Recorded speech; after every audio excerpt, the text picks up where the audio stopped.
Hello friends, welcome back to my channel.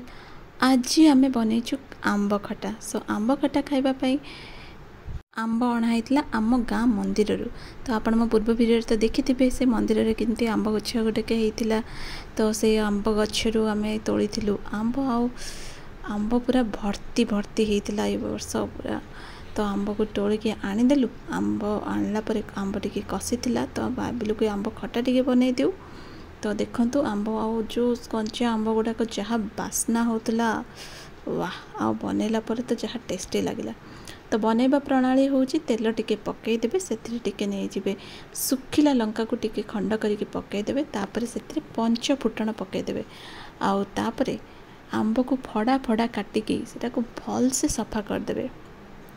ए जेहेतु एटा बिना पीड़िया दिया आंब थिला तो काटिबा संगे संगे बास्ना भी बहुत भल आसला।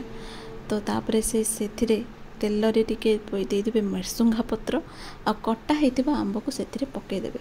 आउ एथिरे मु गोला गोली करिया पे मु किछि बेला कि चामच यूज करिनी। तो एटा को मु डेक्ची सहित ही गोळै देली। तो देखंतु मु एठी पकई देली आंब फड़ा गुड़ा को बहुत स्मेली थिला, बहुत बास्ना आसुतला सेतिरु कंचा आंबर जो बास्ना आसे ना।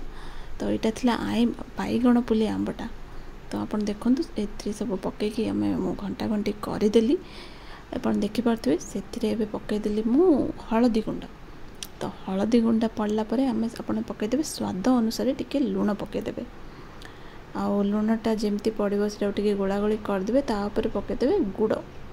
तो देखंतु गुड़टा पकेबे मीठा अंशटा जमती टिके भलसे आंब सहित मिसिबो। किंतु आंबटा अछि खट्टा आ एटा पड़ला मीठा। तो खट्टा मीठा जेतेबेले लागिवो तो आंब खट्टाटा आहुरी स्वादिया लागिवो।